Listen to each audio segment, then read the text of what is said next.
नमस्कार, बहुत स्वागत है आप सभी का। मैं हूं आपके साथ सिरांधा शेखर। आप देख रहे हैं अपना बिहार। प्रवासियों में बढ़ते संक्रमण के खतरे को लेकर वाकई चिंता जताई जा रही है। ये चिंता का कारण है, यही वजह है कि सीएम नीतीश लगातार इसकी समीक्षा भी कर रहे हैं। सीएम नीतीश कुमार लगातार 2 दिनों से क्वारंटीन सेंटर में रह रहे लोगों से सीधे वीडियो कॉन्फ्रेंसिंग के माध्यम से बात कर रहे हैं। संक्रमण के साथ साथ रोजगार भी चिंता का कारण है। हालांकि लोग और सीएम दोनों आशावान हैं। नून रोटी खाएंगे, बिहार से नहीं जाएंगे।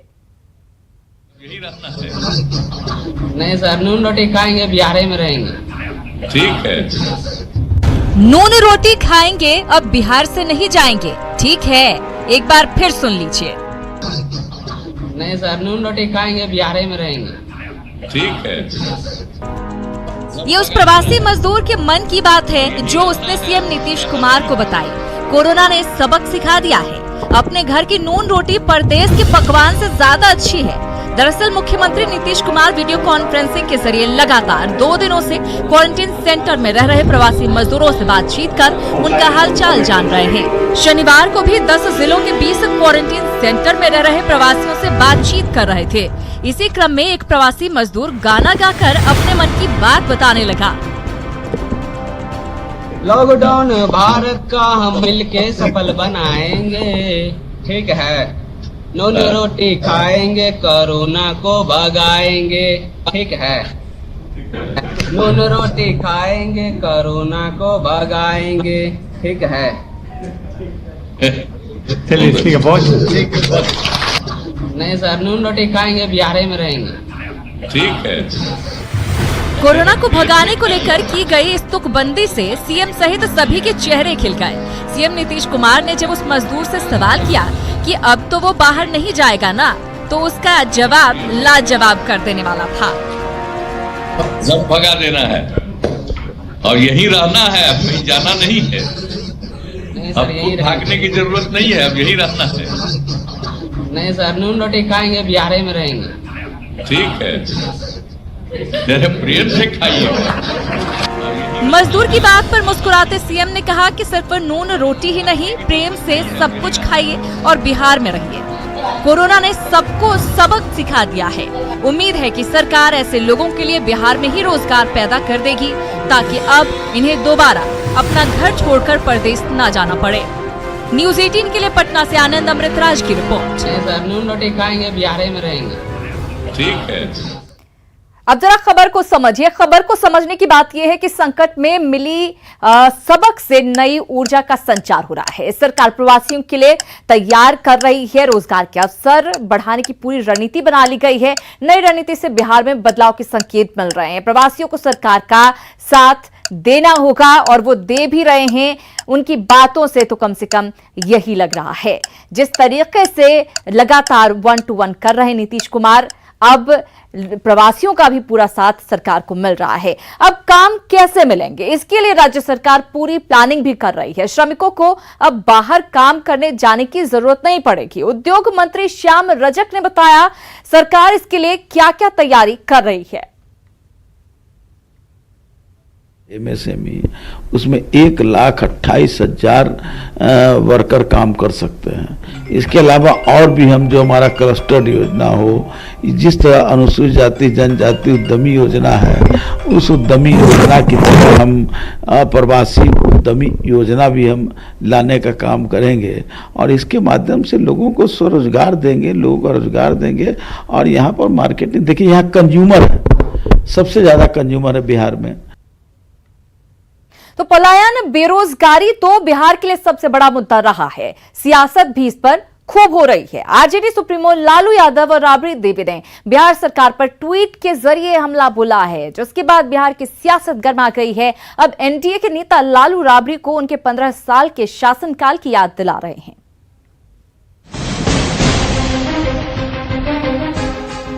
कोरोना का संकट अभी टला नहीं, प्रवासी मजदूरों की परेशानी कम नहीं हुई, लेकिन बिहार में सियासत तेज हो गई है। अब जिनका काम ही है सियासत करना, वो भला कब तक चुप रहते। तभी तो आरजेडी की तरफ से लालू राबड़ी ने एक ही दिन ट्वीट कर बिहार सरकार पर जबरदस्त हमला बोल दिया। लालू प्रसाद के ट्विटर हैंडल से सीएम नीतीश कुमार और डिप्टी सीएम सुशील मोदी का कार्टून टैग करते हुए ट्वीट किया गया। लिखा गया, पलटू सल्टू के गले में 15 बरसों का ढोल पड़ा, जरा जोर जोर से पीटो और अपनी उपलब्धियां गिनाओ। पलायन, बेरोजगारी, बदहाल शिक्षा व्यवस्था, कानून व्यवस्था, मुजफ्फरपुर कांड, सृजन समेत 15 घोटाले, चमकी बुखार, बाढ़, जल जमाव और जनादेश, डकैती जैसी इनकी अनेक विस्मयजनक उपलब्धियां हैं। लालू प्रसाद के बाद राबड़ी देवी ने भोजपुरी में ट्वीट किया। सुशील मोदी के ट्वीट पर प्रतिक्रिया देते हुए राबड़ी देवी ने जेडीयू बीजेपी की 15 साल की सरकार पर कई गंभीर आरोप लगा दिए। लॉकडाउन में लालू राबड़ी के इस ट्वीट वार से बिहार की सियासत गर्म हो गई। जेडीयू नेता राजीव रंजन ने पलटवार करते हुए कहा कि इस ट्वीट की अमर्यादित भाषा इनके बौद्धिक दिवालियेपन का प्रमाण है। वहीं बीजेपी सांसद रामकृपाल यादव ने लालू राबड़ी को पहले अपने 15 साल के शासन को देखने की नसीहत दी। इन शब्दों का अर्थ लालू जी ही समझ पाते हैं, इसलिए कि बिहार की जनता के साथ संवाद करने का जो उनका मादा था और जो उनकी शैली थी, अब उससे बिहार बाहर निकल गया है। और राष्ट्रीय जनता दल जो कह रहा है नीतीश कुमार जी के 15 साल के शासन के बारे में, आकलन करे और बिहार की जनता भी आकलन कर रही है और की है। लालू प्रसाद और राबड़ी देवी का ये ट्वीट लॉकडाउन में चुनावी चहल पहल शुरू होने का संकेत है। चुनावी साल में ऐसा होना लाजमी भी है। काश की भाषा की मर्यादा का भी थोड़ा ख्याल रख लिया गया होता। पटना से अमित कुमार सिंह और संजय कुमार की रिपोर्ट। इस ट्वीट के सियासी मायने क्या हैं, अब जरा इसको समझते हैं। पलायन करने वाले ज्यादा गरीब और मजदूर हैं। मजदूरों के नाम पर सियासत करने की दरअसल कोशिश हो रही है। प्रवासियों के पलायन को मुद्दा बनाना मकसद है। चुनावी साल में सरकार को घेरने का ये पूरा प्लान है। मुद्दा बनाकर चुनाव में फायदा उठाने की कोशिश इस ट्वीट के जरिए अब की जा रही है। और हम आपको बता दें कि सरकार कोशिश में लगी है और विपक्ष सियासत भी कर रहा है। शेखपुरा से जेडीयू के रणधीर कुमार सोनी अपने विधानसभा क्षेत्र के प्रवासी मजदूरों से उलझ गए। अरेरी ब्लॉक के चांदी गांव में क्वारंटीन किए गए प्रवासी मजदूरों का हाल जानने पहुंचे विधायक रणधीर कुमार से। जब मजदूरों ने रोजगार की बात की तो विधायक ने आपा खो दिया। हालांकि प्रवासी मजदूरों ने भी विधायक जी को खूब खरी खोटी सुनाई। विधायक की बदसलूकी का ये वीडियो सोशल मीडिया पर वायरल हो रहा है। अगर इस गांव आप 10 साल इस एरिया के विधायक रहे सर, वो रोजगार नहीं दिए तो इस गांव को क्या, इस एरिया को भी रह सकता है 200 से 300 लोग बाहर। बाबूजी तुमको पैदा किए, रोजगार दिए,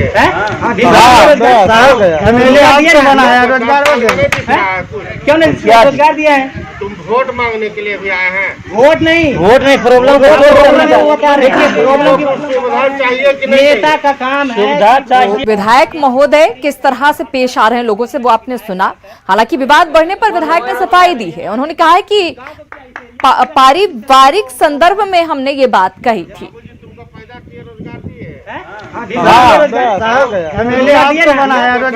तो ये जरा सुनिए जो बातचीत हो रही है विधायक और लोगों के बीच। लोग यहाँ पर अपनी समस्याएं गिना रहे हैं, शिकायत कर रहे हैं, लेकिन विधायक महोदय उन्हें अपने अंदाज में जवाब दे रहे थे। लेकिन अब सफाई दी। वीडियो देखा है और वह संवाद जो है, मैं क्वारंटीन सेंटर गया था और चांदी मेरा अपना गांव है और वहाँ सुरेंद्र जी हमारे पुराने साथी हैं।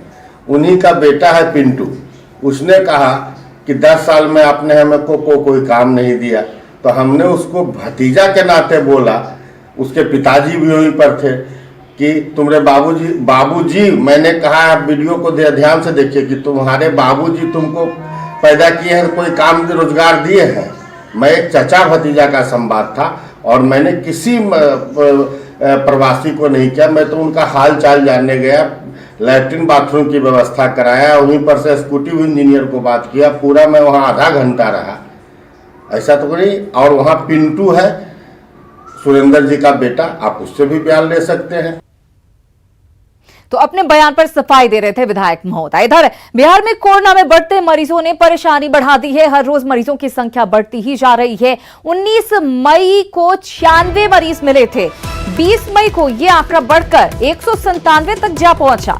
21 मई की बात करें, एक दिन में 211 नए मरीज मिले। 22 मई को 179 नए मरीज मिले, जबकि आज 179 नए मरीज मिले हैं। पिछले 5 दिनों का आंकड़ा आप देखें, कुल 862 मरीज पिछले 5 दिनों में सिर्फ कोरोना के सामने आए हैं और इनमें से ज्यादातर प्रवासी मजदूर हैं जो कोरोना से संक्रमित पाए गए हैं।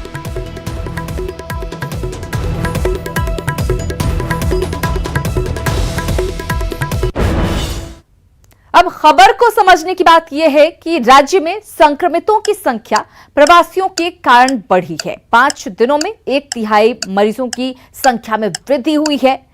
कुल मरीज 2310 हैं, जिनमें 1184 प्रवासी मजदूर हैं।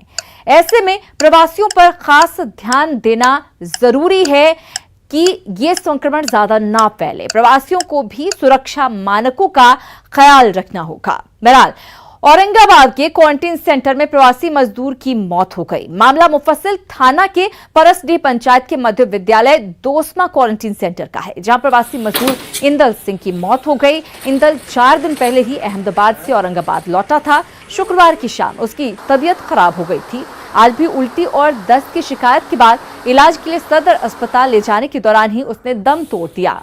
उसकी मौत से प्रशासनिक महकमे में हड़कंप मच गया है। स्थानीय प्रमुख का कहना है कि अगर समय पर इलाज कराया जाता तो मरीज की जान बच जाती। उसकी तबीयत फिर सवेरे खराब हुई है। सवेरे से फोन करते जा रहे हैं, लेकिन कोई भी सुनवाई नहीं हुआ। बीडीओ साहब ने खाली अपना गाड़ी भेजा, तब तक वो बेहोश हो गया था। एम्बुलेंस जाने में यहाँ बहुत विलम्ब हो गया। 8 बार कम से कम डीपीएम साहब को फोन किए। ऐसे नहीं कि कोई सपोर्ट के उस समय कोई उनको दिक्कत नहीं, और रात में दिक्कत हुआ होगा तो उसके बारे में हमको कोई जानकारी है नहीं। अभी आगे क्या करवाई थी? अभी तो देखते हैं, उसका फिर स्वाबिंग करवा देते हैं, पोस्टमार्टम करवा देते हैं, जैसे इनका रिक्वायरमेंट होगा करवाते हैं। जो आगे की विधि है उसके अनुसार करते हैं।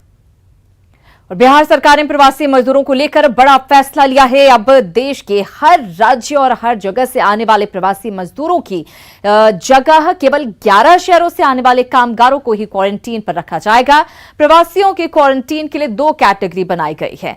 11 शहरों सूरत, अहमदाबाद, मुंबई, पुणे, दिल्ली, गाजियाबाद, फरीदाबाद, गुरुग्राम, नोएडा, कोलकाता और बैंगलोर से आने पर प्रखंड स्तर पर क्वारंटीन किया जाएगा मजदूरों को। वहीं अन्य राज्यों से जो मजदूर आएंगे उन प्रवासियों के लिए अन्य क्वारंटीन की व्यवस्था की जाएगी।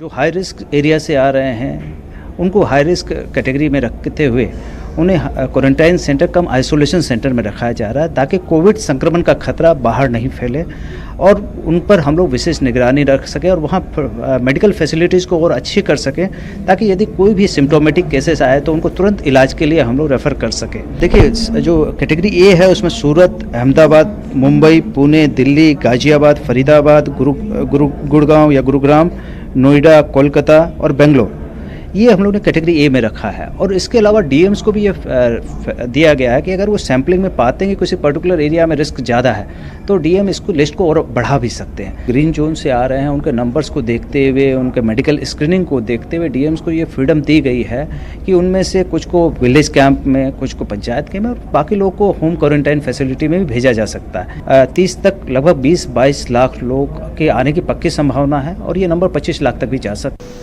श्रमिक स्पेशल से आने वाले जितने भी माइग्रेंट वर्कर्स हैं उनको बिहार सरकार के जो दिशा निर्देश हैं, राज्य सरकार के द्वारा जो स्वास्थ्य नीति बनाई गई है उसका अनुपालन करना होगा। उधर सहरसा में कोरोना के 9 मरीजों की दूसरी रिपोर्ट नेगेटिव आई है। रिपोर्ट नेगेटिव आने के बाद सभी को आज अस्पताल से छुट्टी दी गई। इस मौके पर डॉक्टर और नर्सों ने ताली बजाकर उन्हें बधाई दी।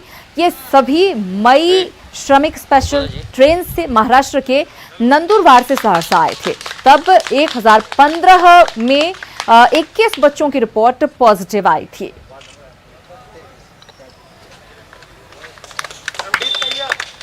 थे 22 एक्टिव केसेस थे, जिसमें कि 9 केसेस का सैंपल नेगेटिव आया है। हम लोग श्योर होने के दूसरी बार सैंपल लिए थे, नेगेटिव आया है। तो ये 9 लोग को हम लोग आज रिलीज किए हैं। ये सभी 9 बच्चे जो है कोरोना के से जंग लड़के अपने आप को आज़ाद किए हैं और सही में कोरोना योद्धा हैं। और अब ज्योति की कहानी, जिसकी कहानी उस सड़क तक ही सीमित नहीं है, उससे आगे की कहानी आपको न्यूज़ 18 बिहार झारखंड बताने जा रहा है। पूरी बात को ध्यान से सुनिएगा, क्योंकि जनप्रतिनिधियों की तरह ज्योति ज्यादा तो नहीं बोलती, लेकिन हमसे जितना भी कहा काफी है उसके संघर्ष को जानने के लिए। दिमाग में ये चल रहा था, क्योंकि हम लोग के पास पैसा नहीं था खाने के लिए, ठीक ना, और रूम से भी निकाल रहा था। तो हम लोग क्या सोचे कि पापा को बोले, पापा चलिए रूम से, अब क्या करिएगा, रूम से भी निकाल रहा है सब। बोला ठीक है बेटा, हम ले चलेंगे, हमसे तो नहीं होगा, अब तुम्हारा हो मन तो चलो। पापा आने के लिए मेरा राजी भी नहीं था, तो हम बोले क्या करिएगा पापा, चलिए हम ले चल रहे आपको। नहीं, मेरी बड़ी दीदी वाला साइकिल हम चलाते थे, मेरी बड़ी दीदी के स्कूल में मिला था ना, तो वही साइकिल हम चलाते थे। हम दिन में भी चलाते थे, दिन में थोड़ा धूप लग जाता तो थोड़ा गाछ के पास में जाके बैठ जाते, और रात को भी रात को एक दिन रुक गए थे बस, उसके बाद नहीं रुकते थे, वो भी थोड़ा बैठते थे उसके बाद चलाते थे। इसलिए छोड़ दिए क्योंकि हम लोग फिर स्कूल पर जाते तो फिर कोचिंग के लिए भी पैसा चाहिए ना, इस वजह से छोड़ दिए। कुछ बनना चाहते पढ़ लिख के, बताइए देंगे, सब बनेंगे तो। पप्पू यादव ने 20,000 रुपया दिया है, हाथ में दिया है। बोला है कि तुम साइकिल में रेस लगाओ बेटी, हम तुमको पढ़ाएंगे लिखाएंगे, वहीं पे तुम रेस लगाओ। सो बोल रहे हैं, तो हम रेस लगाने के लिए राजी है, लेकिन अभी नहीं, 1 महीना बाद। हम तो अभी दोबारा तो नहीं जाएंगे, लेकिन साइकिल कंपटीशन में जाना चाहते हैं। तो अब बहादुर बिटिया ज्योति के लिए कई मदद के हाथ आगे बढ़ रहे हैं। अब बात कर लेते हैं अगली खबर की। बिहार विधानमंडल के आज 29 सदस्य रिटायर हो गए हैं। विधान परिषद में अब मात्र 49 सदस्य ही रह गए हैं। जो 29 सीटें खाली हुई हैं, उनमें से 12 राज्यपाल की ओर से मनोनीत किए जाएंगे। 8 सीटों पर शिक्षक और स्नातक चुनाव होंगे और 9 सीटों को विधानसभा के संख्या बल से तय किया जाएगा। इन सीटों के भरने पर सियासी दलों की क्या प्रतिक्रिया है, उसे भी सुन लेते हैं। काम है, ये चुनाव आयोग की जिम्मेवारी है, उनको तय करना है। अब संवैधानिक संस्था पर राजनीतिक टिप्पणी कोई हो, हम इसे उचित नहीं समझते हैं। तो मैं समझता हूँ विधानसभा कोटे के चुनाव को भी कराया जा सकता है, इसमें विलंब की कोई खास कठिनाई नहीं होनी चाहिए, क्योंकि वहाँ भी अगर सोशल डिस्टेंसिंग को हम लोग मेंटेन करें तो 243 विधायक को वोट करना है, तो गैप लेके कर सकते हैं। लेकिन जो प्रोटोकॉल तय किया है हमारे प्रधानमंत्री महोदय ने, उसको हम लोग फॉलो कर रहे हैं और करेंगे आगे भी, लेकिन इसका चुनाव पे कोई संबंध नहीं है। अब अगर होता भी अगर है तो इसी में चुनाव होना चाहिए। अपना बिहार में फिलहाल के लिए इतना ही। कुछ ही देर में देखिए जोहार झारखंड।